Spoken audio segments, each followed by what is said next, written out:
Good morning, folks. The real Captain Kirk here, live from Weather Trends 360 studio here in Bethlehem, Pennsylvania. Hard to believe it's already 1 October. Seems like the year is moving by at warp speed for sure. We'll explain this whole Captain Kirk bit for those who don't understand it here at the end. But real quick, a recap of last week, the last week of September. Really cold in the upper Midwest plains into the south central, even parts of the east. The map is the high temps versus average on the left, and the map's upper right are high temperatures versus last year. So a dramatically colder end to September than we've seen here the past 4 or 5 years.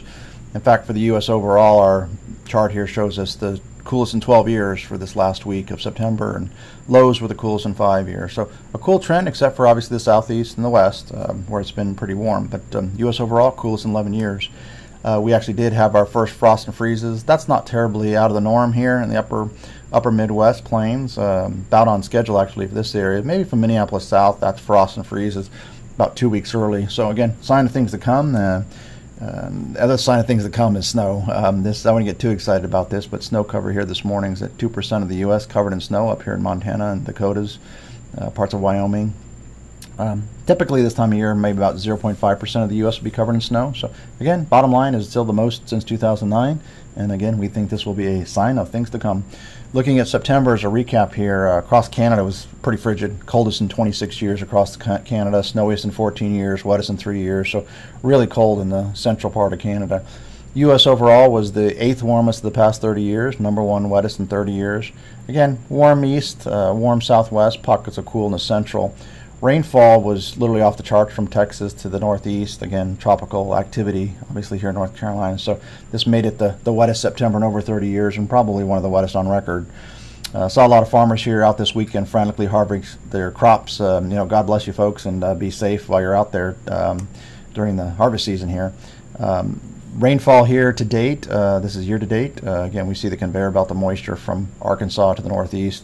Here outside Lehigh Valley in Pennsylvania, here outside our studios, we've had about 46.72 inches of rainfall, which is way above average, second wettest in 30 plus years. Average should be about 34.9 inches. Obviously, Wilmington is one of the wettest spots in the country with 86.38 inches. A lot of that was obviously with Florence, way above average, record-shattering rainfall.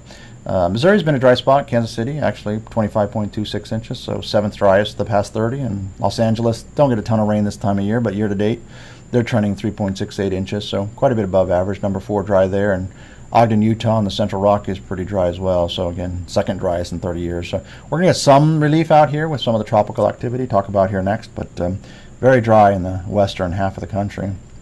The 2-week outlook here, 1 through 14 October, shows again the continued cold trends in the west and the northern Rockies, northern plains. Going to get a heat surge here ahead of this next cold front in the east. So don't really want to call this Indian summer because we haven't had a frost yet, so we really can't say that. But certainly an extended warm period here coming up after kind of a cooler week last week. See the remnants of Rosa here going through, probably some flooding rainfall here in the desert southwest Arizona, heading through the Rockies. So some relief for the extremely dry areas.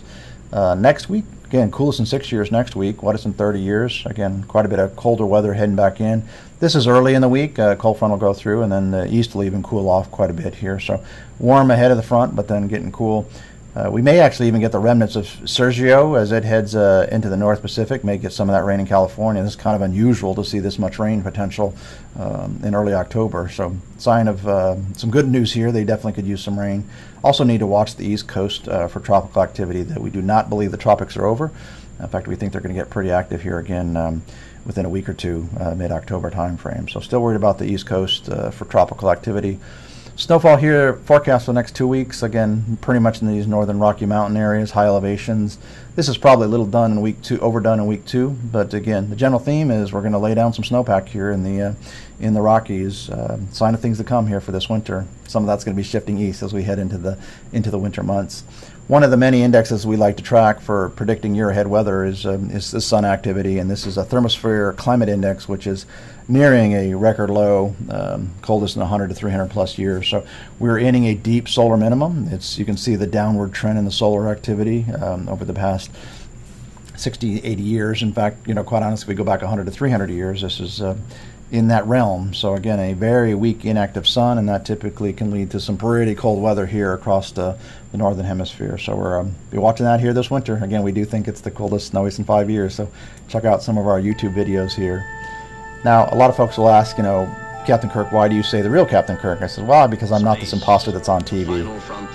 Love this guy, but again, as a kid, got me very interested in science and weather. So again, it's kind of where the real Captain Kirk started many, many moons ago.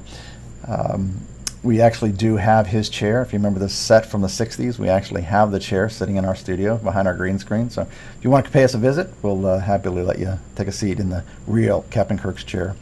And again, folks that are under 35 probably don't remember this famous General Schwarzkopf, but had the pleasure of working with him briefly some 29 years ago. So again, that's the whole Captain Kirk shtick.